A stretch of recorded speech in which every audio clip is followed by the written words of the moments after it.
Hi all అందరూ ఎలా ఉన్నారు? మేము ఎక్కడికి వచ్చామంటే లక్కీ బర్త్‌డేకి డ్రెస్ తీసుకోవడానికి అయితే వచ్చాము. సో, డ్రెస్ వైట్ అయితే తీసుకున్నాము. ఇంకా అలాగే షూ కూడా కావాలని చెప్పాడు. White so, shoe white shoe okay. అయితే తీసుకున్నాడనమాట. స్కూల్‌లో డాన్స్ ప్రోగ్రామ్ ఉంది. సో దానికోసం వైట్ షూ తీసుకున్నాడు. ఇంక ఇక్కడ వచ్చేసి లక్కీకి వాళ్ళ డాన్స్ డాడీ విష్ కోసం. చేస్తున్నారు. షూ హ్యాపీ బర్త్డే చెప్పు నాన్న 12 అయింది. యశ్ నువ్వు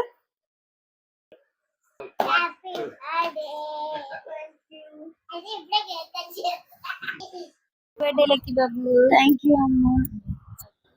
ఇంకా మార్నింగ్ 12 వరకు అయితే పడుకోలేదనమాట. 12 అవ్వగానే ఇంకా ముగ్గురం విష్ చేసాము. ఇది బర్త్‌డే డ్రెస్ వచ్చేసి ఇదనమాట. మార్నింగ్ టెంపుల్‌కి అయితే వెళ్తున్నాము. అంటే లక్కీ ఎర్లీగానే లేచి రెడీ అయిపోయాడు. యష్ ఇంకా లెగలేదనమాట. యష్ వాళ్ళ స్కూల్‌లో కూడా ఇవాళ గ్రాడ్యుయేషన్ డే. ఇంకా సో, ఎందుకు నైట్ లేట్ అయిందని కదా అని లేపలేదు. ఇంటికి కోడి అయితే తెచ్చారనమాట. అది గుడ్లు పెడుతుందని చెప్పి ఇంకా దాన్ని చికెన్ అయితే చేయలేదనమాట. మార్నింగ్ టిఫిన్ వచ్చేసి ఇడ్లీ, వడలేసాను. అలాగే కర్రీ వచ్చేసి బెండకాయ కర్రీ చేస్తున్నామనమాట. ఇంకా బర్త్‌డే వచ్చేసి సాటర్‌డే పడింది. ఇంకా నాన్ వెజ్ ఉండదు. సో, లక్కీని అన్నాను, సండే మీ ఫ్రెండ్స్‌ని పిలుస్తావా అంటే, లేదులే అమ్మా వద్దు అనేసారనమాట. ఇంక సింపుల్‌గా ఈ ఇయర్ అయితే సింపుల్‌గా చేసాం. నెక్స్ట్ ఇయర్ అయితే మా దగ్గర ఉండడు. సో, ఇంకా చాలా గ్రాండ్‌గా అంటే మామూలుగా ఫ్రెండ్స్ అందరిని పిలిచి చేద్దాం అనుకున్నాం గానీ, వాడైతే ఇంట్రెస్ట్ చూపించలేదు. ఇక్కడ నేను వంట చేసేస్తున్నాను అనమాట. కర్రీస్ వచ్చేసి ఉలవచారు, బెండకాయ ఫ్రై అనమాట. సో, పులిహోర చేయనా అని అడిగినా ఏమీ వద్దనేసాడు. ఒక దద్దోజనం చేయమన్నాడనమాట. ఇంక ఇవన్నీ చేసాక లాస్ట్‌లో దద్దోజనం అయితే చేశాను. టెంపుల్‌కి మా హస్బెండ్ అన్న టైంకి వస్తా అని చెప్పారు. ఇంకా అందరం రెడీ అయిపోయాము. సో, ఇంక నేను కూడా వంట చేసి సో, మాక్సిమం వంట అయిపోయినట్టే. చారు తాలింపు పెట్టాలనమాట. అది అత్తయ్య అయితే పెట్టేస్తా అన్నారు. ఇంకా మేమైతే గుడికెళ్ళాము. ఇంకా ఏంటంటే లక్కీ బర్త్‌డే మార్చ్ 8. అలాగే యష్ వాళ్ళ స్కూల్‌లో గ్రాడ్యుయేషన్ డే, ఇంకా లక్కీ వాళ్ళ స్కూల్‌లో యాన్యువల్ డే 2 ఒకే రోజు అనమాట. నేను 10 డేస్ ముందు నుంచి ఎవరిది ఎప్పుడు అవుతదా? ఏ టైమింగ్స్ అంటే 2 సేమ్ టైమింగ్సే అని చెప్పాడు లక్కీ వచ్చేసి. సర్లే అక్కడికి లక్కీ దగ్గరికి అత్తయ్య, మా హస్బెండ్ వెళ్తారని ఇంకా ఊరుకున్నాము.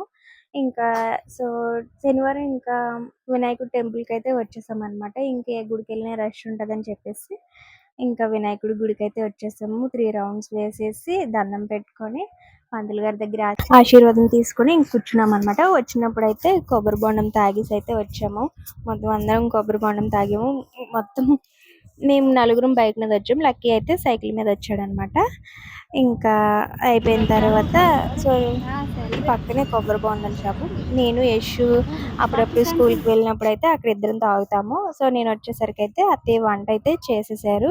ఇక్కడొచ్చేసి ఇంకా తీపి గారెలైతే చేయమని చెప్పాడనమాట. పప్పు నానబెట్టేసే వెళ్ళాము. గుళ్ళు వేశాను.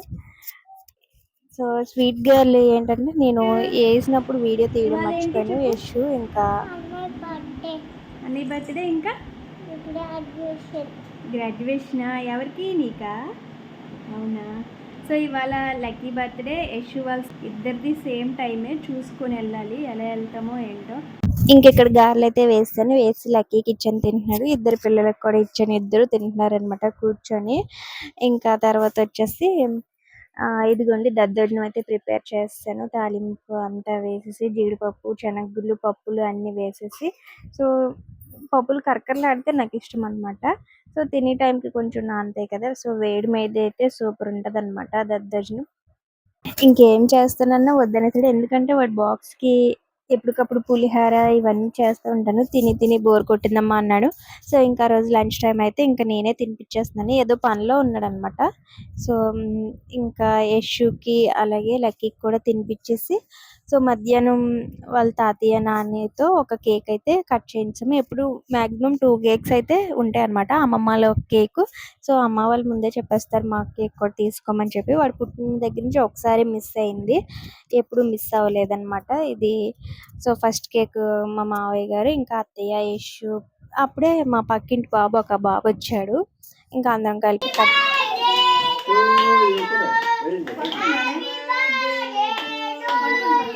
చేసాం. ఇంకా వీధిలో పిల్లల్ని ఎవరిని పిలవలేదన్నమాట. కేక్ కటింగ్ అయిపోతే ఇంకా స్కూల్‌కి అయితే వెళ్ళిపోయాడు. స్కూల్‌లో వచ్చేసి వాళ్ళ ఫ్రెండ్స్‌కి కర్రీ పఫ్ అలాగే 5 స్టార్ చాక్లెట్, పెన్ను ఇస్తా అని చెప్పాడు. అవన్నీ ఇంకా అరేంజ్ చేసి పెట్టేసామన్నమాట. సో, ఇలాగా మధ్యాహ్నం అయితే ఒక కేక్ కటింగ్ అయింది. మా మావయ్య గారు వెళ్ళాక మా హస్బెండ్ అయితే లంచ్‌కి వస్తారు. 2:30 కల్లా వెళ్ళిపోవాలి. తినేసి రెడీ అయిపోయామన్నమాట. 2:30కి వచ్చేయమని చెప్పారు. బస్ 2:30కి వస్తుందని చెప్పారు. కేక్ అది కట్ చేస్తే ఇంకా మళ్ళీ నైట్ ఏ టైం అవుతుందో అని చెప్పి ఇంకా అయితే స్కూల్కి వెళ్ళాడు. వచ్చేసరికి ఏదో సింపుల్గా ఇలా డెకరేట్ చేశాను అనమాట. ఈలోపు యశు లేచింది. యశు వాళ్ళ స్కూల్లో గ్రాడ్యుయేషన్ డేకి బ్లాక్ ప్యాంటు ఇంకా అలాగే వైట్ షర్ట్ అనమాట, ఫుల్ హ్యాండ్స్. సో ఇది వేసి ఇప్పుడు రెడీ చేసి 4 కల్లా తీసుకెళ్ళాలి. టైం వచ్చేసి 3:30 అయిపోయింది. కిందకి వెళ్ళి వచ్చేసరికి ఆవేశం వచ్చిందనమాట. ఇంకా చూస్తూనే ఉండి యశు డ్యాన్స్ ఎలా చేస్తుంది ఏంటి అని నేను మొత్తం అప్లోడ్ చేస్తాను, చూస్తూనే ఉండండి. సో నేను వచ్చేసి ఇలా రెడీ అయ్యాను. సో యశు డ్యాన్స్ ఎలా వేసింది, లక్కీ ఎలా వేసిందని మీతో మొత్తం షేర్ చేసుకుంటాను, చూస్తూనే ఉండండి. Thank you for watching. Bye.